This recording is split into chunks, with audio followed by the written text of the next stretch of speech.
Hello future IITians and NITians. तो आज अपन एक काफ़ी इंटरेस्टिंग टॉपिक के बारे में बात करेंगे। जनरली आप ऐसे क्वेश्चंस देखे होंगे मैट्रिसेस से रिलेटेड, जहां पे नंबर ऑफ मैट्रिसेस के बारे में पूछा जाता है, कुछ एंट्रीज दी जाती है और ऐसे क्वेश्चंस में ज़्यादातर स्टूडेंट थोड़ा फंस जाते हैं। तो कैसे इस क्वेश्चंस को अपने को अप्रोच करना चाहिए, क्या अपना यहाँ पे बेसिक थ्योरी होना चाहिए, उस सब के बारे में अपन डिटेल में बात करेंगे।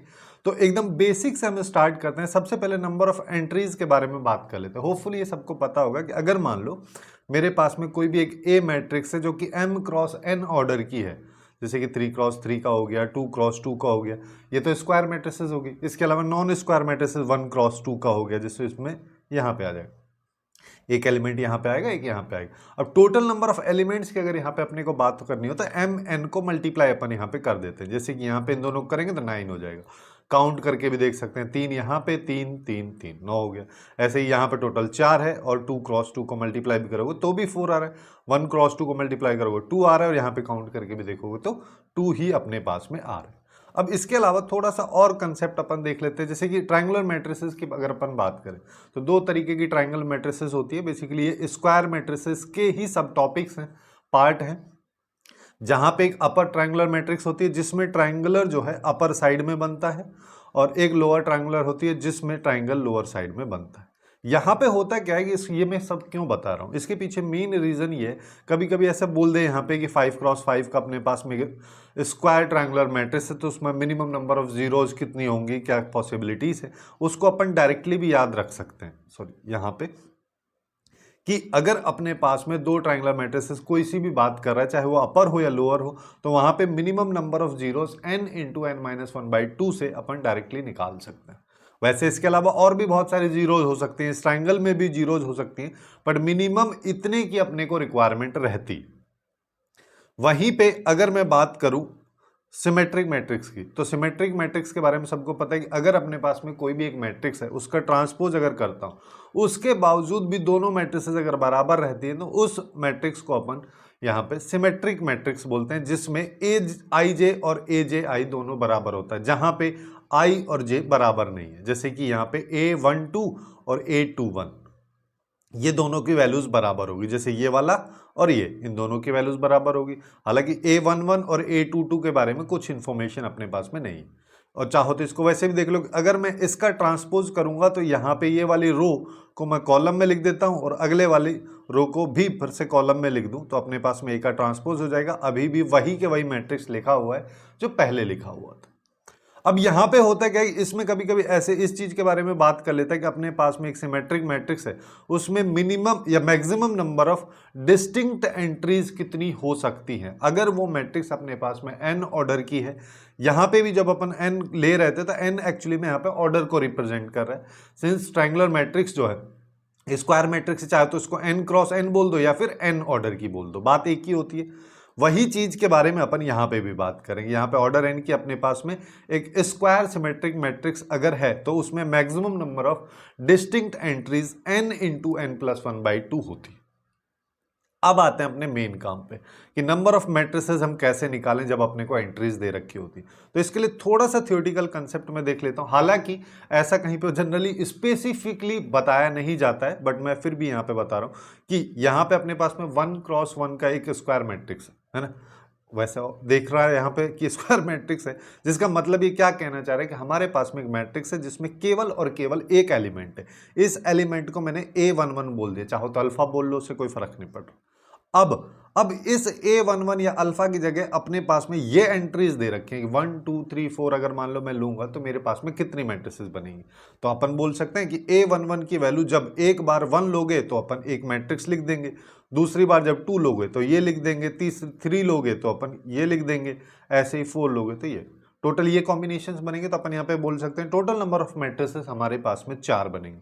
अभी यहाँ पे एंट्रीज 5 होती तो 5 बनती, 6 होती तो 6 बनती, 10 एंट्रीज यानी कि 0 से लिखी हुई होती 9 तक, तो टोटल अपने पास में 10 मैट्रिसेस यहाँ पे बन रही होती इन गिवन एंट्रीज के साथ में। अब थोड़े सा ऑर्डर को आगे बढ़ाते हैं कि 1 क्रॉस 2 अगर मान लो हो तो यानी कि इस तरीके का लिखा होगा। तो यहाँ पे अब एंट्रीज को अगर मान लो मैं लेकर चलूं कि मेरे पास में 4 एंट्रीज दे रखी हैं, तो यहाँ पे कितने नंबर ऑफ मैट्रिसेस बनेगी। तो अपन यहाँ पे इसके फॉर्मूले के बारे में ना जाते हुए पहले थोड़ा सा बेसिक देख लेते हैं कि A11 है, इसके बारे में देखो। अब यहाँ पे कोई सी भी वैल्यू की कोई भी वैल्यू हो सकती है, जैसे A11 की जगह कुछ भी रख सकता हूँ, A12 की जगह भी कुछ भी रख सकता हूँ, ऐसा यहाँ पे बाउंडेशन है नहीं। तो A11 की वैल्यू अगर मैं सबसे पहले 1 लेता हूँ, 1 अगर मान लो मैंने लिया तो A12 की वैल्यू क्या हो सकती है, 1 भी हो सकती है, 2 भी हो सकती है, 3 भी और 4 भी। ऐसे ही जब A11 की वैल्यू मैं 2 लूंगा तब भी तो ये 1 2 3 4 4 हो सकती है, इसको 3 लोगे तब भी ये 1 2 3 4 4 हो सकती है, इसको 4 लोगे तब भी ये 1 2 3 4 4 हो सकती है। तो यहां पे ऐसा हो सकता है कि जैसे देखो एक कॉम्बिनेशन इन दोनों की हेल्प से बनेगी एक मैट्रिक्स, फिर एक अपने पास में इसको ले लो और इसको ले लो, एक इधर बनेगी, फिर एक इसको ले लो, एक इसको ले लो, फिर इधर बनेगी, एक इसको ले लो, इसको ले लो। तो टोटल अपने पास में यहां पे देखोगे तो 4 मैट्रिसेस बनेंगी। ऐसे ही नीचे वाले में भी 4 बनेंगी, इसके नीचे वाले में भी 4 बनेंगी और इसके नीचे वाले में भी 4 बनेंगी।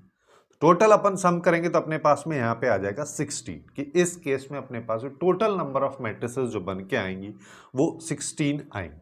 अब यहीं से अपन एक फॉर्मूले को फॉर्मुलेट कर सकते हैं कि अगर मान लो मेरे को नंबर ऑफ मैट्रिसेस निकालनी है और मेरे को मैट्रिसेस दे रखी हैं, एंट्रीज दे रखी हैं, तो नंबर ऑफ एंट्रीज जितनी लिखी हुई हैं उसकी पावर में अगर उस मैट्रिक्स में जितने एलिमेंट हैं वो कर दूं या mn कर दूं तो मेरे पास टोटल नंबर ऑफ मैट्रिसेस आती है। जैसे यहीं पे आ जाओ, अपने पास में यहां पे देखोगे तो यहां पे कितनी नंबर ऑफ मैट्रिसेस है, सॉरी एंट्रीज कितनी है 4, और इसके एलिमेंट्स कितना है 1, तो 4 की पावर 1 4, जो कि एक्चुअली में आ भी रहा है अपने पास में। आगे आ जाओ, यहां पे अगर मैं बात करूं तो मेरे पास में एंट्रीज हैं 4 और ऑर्डर की बात करो 1 क्रॉस 2 है, जिसका मतलब टोटल एलिमेंट यहाँ पे 2 रहेंगे, तो 4 का स्क्वायर कर दो यानी कि 16, वही यहाँ पे भी आ रहा है। और आगे चल लेते हैं कि अगर मान लो मेरे पास 2 क्रॉस 2 का है, ठीक है, 2 क्रॉस 2 में अगर देखोगे तो टोटल एलिमेंट 4 है। अब अगर मेरे पास में एंट्री एक ही केवल रहे तो 1 की पावर 4 यानी कि 1। इसको अपन दूसरे तरीके से भी देखते हैं कि हर एलिमेंट को अगर मैं केवल और केवल 1 रख सकता हूं तो केवल एक मैट्रिक्स बनेगी, वही चीज यहां पे है। ऐसे अगर 2 एंट्री रहेंगी तो 2 की पावर 4, जिसको अपन 16 लिख देंगे। और आगे आ जाओ कि 3 क्रॉस 3 का हमारे पास में है, इसमें टोटल एलिमेंट्स की बात करोगे तो 9 है। अब नंबर ऑफ मैट्रिसेस अपने को निकालने, जब एंट्री 1 है तो 1 की पावर 9 और 1 ही आना चाहिए, 2 है तो 2 की पावर 9, 3 है तो 3 की पावर 9। ये टोटल नंबर ऑफ मैट्रिसेस हम यहाँ पे निकाल पा रहे हैं। अब क्वेश्चंस में ऐसे डायरेक्टली तो पूछेगा नहीं, क्वेश्चन में थोड़ा सा घुमाता है।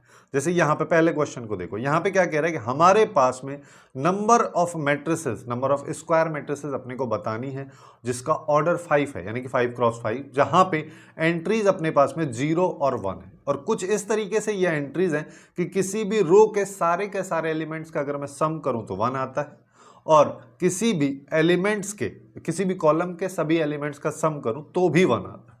तो यानी कि 5 क्रॉस 5 की अगर बात करोगे तो सबसे पहले रफली अपन इसको लिख देते हैं, यानी कि यहाँ पे क्या आएगा 1 2 3 4 5, 1 2 3 4 5, 3 4 5, 3 4 5, 1 2 3 4 5, ये अपने पास 5 क्रॉस 5 का मैट्रिक्स बन चुका है।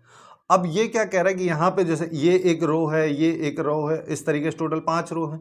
अब ये कह रहा है कि 0 और 1 अपने को लेना है, और यहाँ पे किसी भी रो की अगर मैं बात करूं तो उसके सारे एलिमेंट्स का सम 1 होना चाहिए। जैसे यहां पे अपने पास में क्या है, मैं यहां पे सेलेक्ट करने का जो प्रोसेस है, बस इस चीज पे यहां पे ध्यान देना कि अपने को यहां पे 0 सेलेक्ट करने की जरूरत नहीं, अपने को केवल 1 सेलेक्ट करना, और एक रो में 1 केवल एक बार आना चाहिए। तो यहां पे 1 चाहे तो यहां पे आ सकता है, यहां पे आ सकता है, यहां पे आ सकता है, यहां पे आ सकता है, यहां पे भी आ सकता है, कहीं पे आएगा लेकिन केवल एक बार आएगा। तो केवल यहां पे कितने तरीके हुए, यहां पे अगर लिखना चाहोगे तो यहां पे अपन बोल सकते हैं 1 को अरेंज करने के 5 तरीके अपने पास में यहां पे आ रहे हैं। जैसे मान लो मैंने यहां पे ले दिया 1। अब दूसरे वाले रो पे आ जाओ, दूसरे वाले रो की बात करोगे तो अब इसमें कहीं पे भी 1 नहीं लिख सकते हम। क्यों? क्योंकि जैसे अगर मान लो मैंने यहां पे 1 लिख दिया तो अब इस रो का तो सम चलो मान लो तुम 1 कर दोगे, लेकिन इस कॉलम का सम करोगे तो ये तो 2 हो गया, क्योंकि ऊपर भी 1 है नीचे भी 1 है। तो इस चीज को अपने को ध्यान में रखते हुए चलना है कि हमको जब किसी रो में इसमें ले लिया हूं तो इसके नीचे अब कहीं पे भी 1 नहीं लेना है, जिसका मतलब अब अपने पास में 1 को अरेंज करने के कितने तरीके बच गए, 4 जगह बच गई, तो 4 यहां पे आ जाएगा। ऐसे ही अब 2 तक खत्म हो गया, फिर यहां पे इसके लिए 3 बच जाएंगे, इसके लिए 2 बच जाएगा, इसके लिए 1। ये बेसिक पीएनसी का कंसेप्ट। तो अब टोटल नंबर कितने हो गए यहाँ पे 5 फैक्टोरियल, जिसको अपन लिख सकते हैं 5 इंटू 4 इंटू 3 इंटू 2 इंटू 1। इसको देखो यहाँ पे ये आता है 24, 5 को 24 से मल्टीप्लाई कर दो तो अपने पास में आ जाएगा 120। ये इस क्वेश्चन का करेक्ट आंसर हो जाएगा। कुछ इस तरीके से सोच के अपने को अप्रोच यहाँ पे लगाना है। अब नेक्स्ट क्वेश्चन पे आ जाओ। नेक्स्ट क्वेश्चन की बात करोगे तो सिमेट्रिक मैट्रिसेस से रिलेटेड है, जिसका ऑर्डर 3x3 का है। इसमें अपने को एंट्रीज लेनी है यहां से और टोटल नंबर ऑफ मैट्रिसेस बतानी है। अब देखो सिमेट्रिक मैट्रिक्स में अगर अपने को बात करनी है कितनी मैट्रिसेस ऐसी होंगी 3x3 की जो सिमेट्रिक होंगी, तो सिमेट्रिक मैट्रिसेस का जो कंडीशन है वो अपन यहाँ पे लगाएंगे। क्या है कि जैसे A11, A12, A13, यहाँ पे A21, A22, A23, A31, A32, A33, ये 3x3 का मैट्रिक्स हो गया। ठीक है, अब सिमेट्रिक मैट्रिक्स के लिए क्या कंडीशन है कि ये एलिमेंट तो कुछ भी हो सकते हैं, हमको इनसे कोई लेना देना ही नहीं है।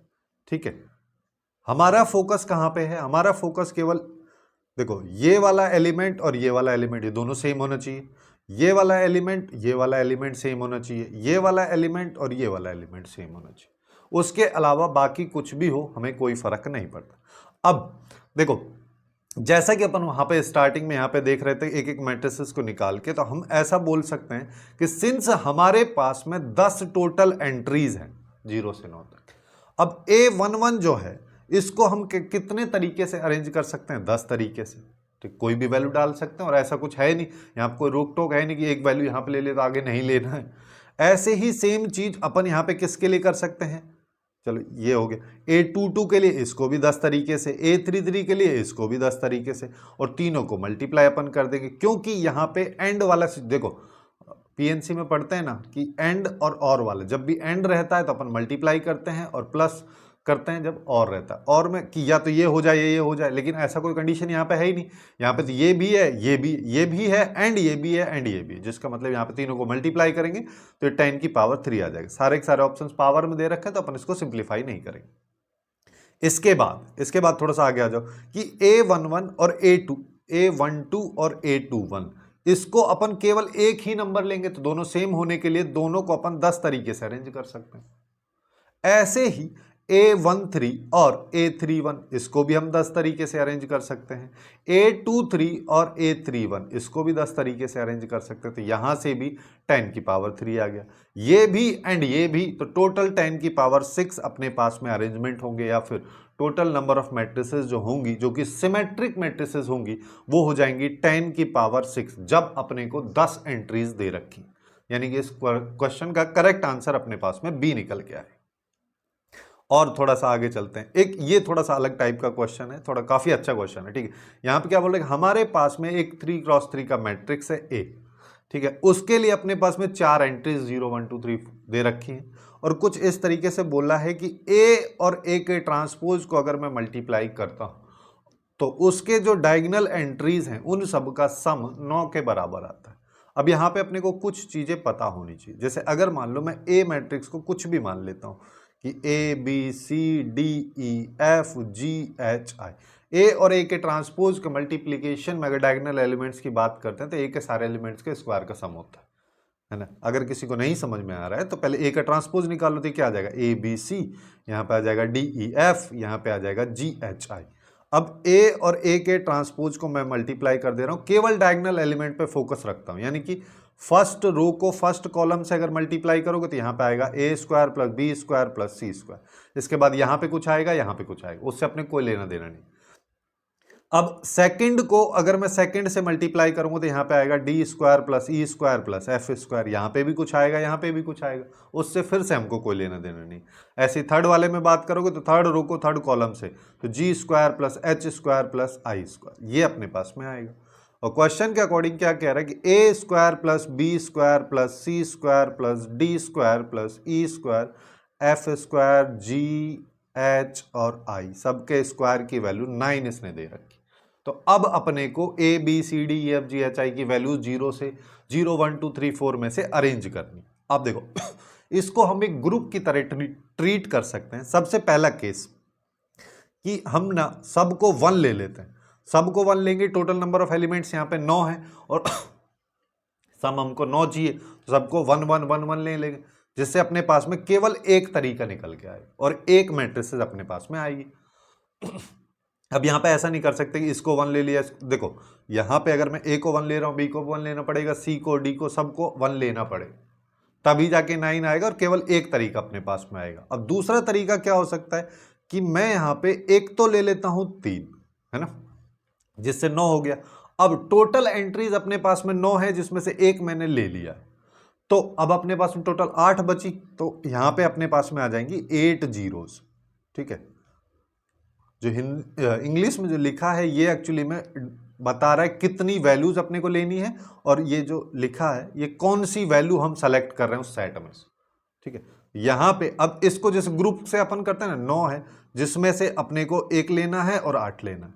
ठीक है, एक जैसे ऐसे समझ लो कि हमारे पास में एक ग्रुप है 1 2, है ना, एक टोटल 9 सेलेक्ट करने, एक इसमें से सेलेक्ट कर रहा हूं, 8 इसमें से सेलेक्ट कर रहा हूं। तो इसको अपन कैसे करते थे कि 9 फैक्टोरियल डिवाइड बाई 1 फैक्टोरियल और 8 फैक्टोरियल। अब इसको सिंप्लीफाई कर लो तो 9 इंटू 8 फैक्टोरियल हो गया, नीचे 8 फैक्टोरियल, इससे ये गया 9 आ जाए। थर्ड केस क्या हो सकता है कि देखो 3 वाला केस हो गया, 3 को केवल हम एक बार ले सकते हैं, उसके साथ 1 लेंगे तो 10 हो जाएगा। अपने को सम टोटल यहाँ पे 9 चाहिए, 3 का स्क्वायर ही 9 होता है। अब हम यहाँ पे क्या करते हैं, 2 ले लेते हैं। ठीक है, तो इसका सम कितना हो जाएगा, 4 और 4 8। अब अपने को एक 1 लेना पड़ेगा, अभी तो एंट्री 3 हुई तो 6 जीरोज हमको लेना पड़ेगा। तो हमारे पास में कॉम्बिनेशन यहाँ पे 9 में हम क्या क्या सेलेक्ट कर रहे हैं कि भाई 2 1 6, तो अपन यहाँ पे क्या कर देंगे 9 factorial divide by 2 factorial 1 factorial 6 factorial. इसको सिंप्लीफाई कर लो, 9 into 8 into 7 into 6 factorial divide by 2 into 1 into 6 factorial. इससे ये गया, इससे ये गया, तो यहाँ पे आ जाएगा 36 इंटू 7, तो 21 4 25, 252 यहाँ पे इसकी वैल्यू आ जाएगी। और अपने को क्या करना है, अब एक बार मैं 2 ले लेता हूं तो 4 हो गया। अब मेरे को क्या चाहिए, 5 बार मेरे को यहां पे चाहिए 1, है ना, 5 और 4 9 हो जाएगा। लेकिन अब यहां पे 6 एंट्रीज हो चुकी हैं, 3 बार अपने को यहां पे चाहिए 0, 3 जीरोस, है ना। तो अब यहां पे हम एक्चुअली में 9 में सेलेक्ट कर रहे हैं कि 1 5 और 3। अब इसको सिंप्लीफाई कर लो, 9 factorial divide by 1 factorial 5 factorial 3 factorial. इसको करेंगे अपने पास आएगा 9 into 8 into 7 into 6 into 5 factorial divide by 1 into 5 factorial into 3 into 2 into 1। देखो अब यहाँ पे आ जाओ, 6 से 6 गया, 5 फैक्टोरियल ये आ गया। अब इसको और पिछले वाले को देख लो, ये वाला जो है इसका हाफ ही तो है, 9 इंटू 8 इंटू 7 बाई 2 लिखा है यहाँ पे, और यहाँ पे 9 इंटू 8 इंटू 7 लिखा है। तो यानी कि 252 को 2 से मल्टीप्लाई कर दो तो 250 500 504 आ गया। और कोई अरेंजमेंट यहाँ पे हो सकता है, इसके अलावा और कोई पॉसिबिलिटी यहाँ पे है नहीं। तो अपने पास में टोटल मैट्रिसेस कितनी आ रही है वो निकाल लेते। सबसे पहले 1 आएगी, फिर 9 आएगी, 9 के बाद में अपने पास में आ रही है 252, फिर आ रही है अपने पास में 504, तो इसी ये 10 हो गया। यहाँ पे आएगा 262 प्लस 504, तो 666 766 इस क्वेश्चन का करेक्ट आंसर हो जाएगा। काफ़ी आसानी से सॉल्व भी हो गया। अब नेक्स्ट क्वेश्चन पे आ जाओ। ये वाला क्वेश्चन काफ़ी अटपटा सा क्वेश्चन है जो कि जेईई मेंस 2025 के जनवरी सेशन में पूछा गया था। यहाँ पे स्टैटिस्टिक्स भी इसमें इन्वॉल्व कर दिया। क्या बोल रहा है कि हमारे पास में ए एक मैट्रिक्स है 2x2 का, जिसकी एंट्रीज 0 और 1 है। फिर यहाँ पे बोला कि एक रैंडम वेरिएबल x में लेता हूँ, ये x जो है वो बताता है किस किस केस में जो मैट्रिक्स A है उसके डिटर्मिनेंट की वैल्यूज क्या क्या रहती। तो अपने को इसका वेरिएंस बताना है। अब वेरिएंस बताने के लिए देखो हम यहाँ पे क्या कर सकते हैं। सबसे पहले अगर बेसिक तरीके से मैं बात करूँ तो यहाँ पे अल्फा बीटा गामा डेल्टा, ये 2x2 का मैट्रिक्स हो गया। ठीक है, अब डिटर्मिनेंट की बात करोगे तो alpha delta minus beta gamma, ये इसकी वैल्यू आ रही। अब इसकी वैल्यू के बेसिस पे अपने को आउटपुट्स देखने हैं जहां पे एंट्रीज अपने पास में 0 और 1 है। तो अब जब एंट्रीज 0 और 1 रहेंगी तो ऐसा हो सकता है कि ये पूरा 0 हो जाए, 1 हो जाए, या फिर ऐसा हो सकता है ये भी 1 हो जाए, ये भी 1 हो जाए। और ऐसा भी हो सकता है कि ये 1 हो जाए और ये 0 हो जाए। तो 3 ही केस अपने पास में बनते हैं। उन तीनों केसेस के बेसिस पे अपन बोल सकते हैं कि इस टाइप के मैट्रिसेस के डिटर्मिनेंट की वैल्यू या तो -1 हो सकती है, 0 हो सकती है या फिर 1 हो सकती है।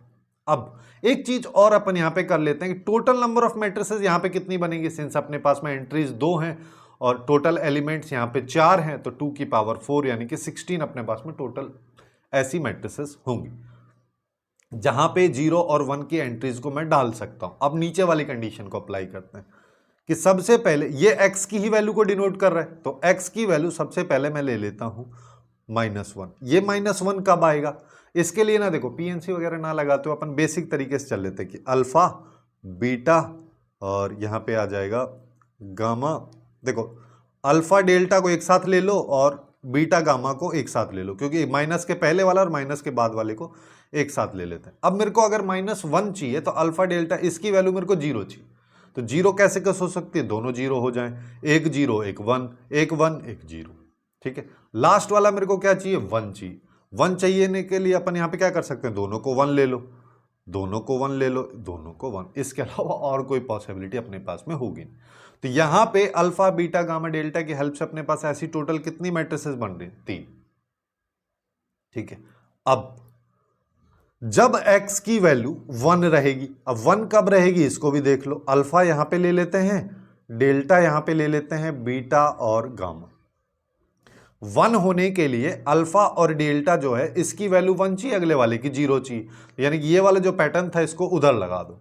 यहां पे क्या आ जाएगा, 0 0 0 1 1 0, यहां पे 1 1 1 1 1 1, यहां पे भी टोटल 3 मैट्रिसेस आएंगे। अब जब x इक्वल टू 0 होगा यानी डिटर्मिनेंट की वैल्यू 0 होगी। अब एक तरीका तो ये है कि अपन यहाँ पे इसको निकाल लें, पर दूसरा तरीका मैं यहाँ पे क्या कर रहा हूँ, टोटल मैट्रिसेस अपने को पता है 16, 3 गई यहाँ और 3 गई यहाँ, और है ना, अब और केवल 3 ही आउटपुट हो सकते हैं डिटर्मिनेंट के, या तो -1 0 और 1। तो अब अपने पास में बची कितनी, 16 - 3 + 3, तो ये बच गई 10। अब हमको चाहिए यहाँ पे प्रोबेबिलिटी। ठीक है, तो इसका प्रोबेबिलिटी जब x इक्वल टू 0 है तो प्रोबेबिलिटी क्या हो जाएगा, 10/16, जिसको अपन 5/8 भी लिख सकते हैं। और जब x इक्वल टू 1 है तो प्रोबेबिलिटी 3/16। ऐसे ही जब यहां पे बात करोगे x इक्वल टू -1 है तो प्रोबेबिलिटी भी 3/16 हो जाएगी। अब अपने को वेरिएंस पे बात करनी। वेरिएंस पे बात करने से पहले देखो वेरिएंस का फॉर्मूला क्या होता है, यहाँ पे सिग्मा स्क्वायर, यहाँ पे आता है सिग्मा PIXI समीशन ऑफ, ये आ जाएगा PIXI square minus sigma PIXI divide by ये अपने पास में होता है इसका होल स्क्वायर। ठीक है, ये होता है बेसिक फॉर्मूला। अब यहाँ पे अपने को पता है सिंस प्रोबेबिलिटी का केस है तो सारी प्रोबेबिलिटी का सम 1 होता है, तो अपन डायरेक्टली इसको क्या लिख सकते हैं, sigma PIXI square minus sigma PIXI का होल स्क्वायर। चलिए, तो ये निकालना है, तो PI ये तो प्रोबेबिलिटी है, तो P1 की प्रोबेबिलिटी जैसे x इक्वल टू -1 की प्रोबेबिलिटी लिख लो सबसे पहले, तो वो है 3/16, और यहां पे आ जाएगा xi का स्क्वायर अपने को करना है तो -1 का स्क्वायर हो गया, फिर 3/16, फिर 1 का स्क्वायर हो गया, फिर 5/8 है और फिर 0 पे, ये 0 पे है तो 0 का स्क्वायर हो गया, फिर माइनस साइन लगाना है। अब यहां पे देखो क्या आएगा, यहां पे आएगा 3/16 इंटू -1, फिर यहां पे क्या आएगा 3/16 इंटू +1, फिर यहां पे 5/8 इंटू 1, 0, याद है। अब देखो ये तो गया 0 में, ये भी गया 0 में, यहां पे अगर बात करोगे तो कितना आ जाएगा 3/16 प्लस 3/16 माइनस यहां पे ये दोनों देखो ये वैल्यू सेम है, बस साइन अपोजिट है इस -1 की वजह से, दोनों एक दूसरा कैंसिल कर देंगे, -0, तो यहां पे आ जाएगा 3/16 इंटू 2 यानी कि 3/8, और यही इस क्वेश्चन का करेक्ट आंसर होगा क्योंकि बी ऑप्शन में अपने को दे रखा। तो कुछ इस तरीके से नंबर ऑफ मैट्रिसेस के क्वेश्चन जो डायरेक्टली भी होते हैं और कभी कभी किसी और क्वेश्चन में भी उनको इन्वॉल्व कर दिया जाता है, उनको अपन काफी आसानी से सॉल्व कर सकते हैं। सो आज के लिए बस इतना ही। Hopefully you guys find it useful, and if you find it useful then please do like, share and subscribe.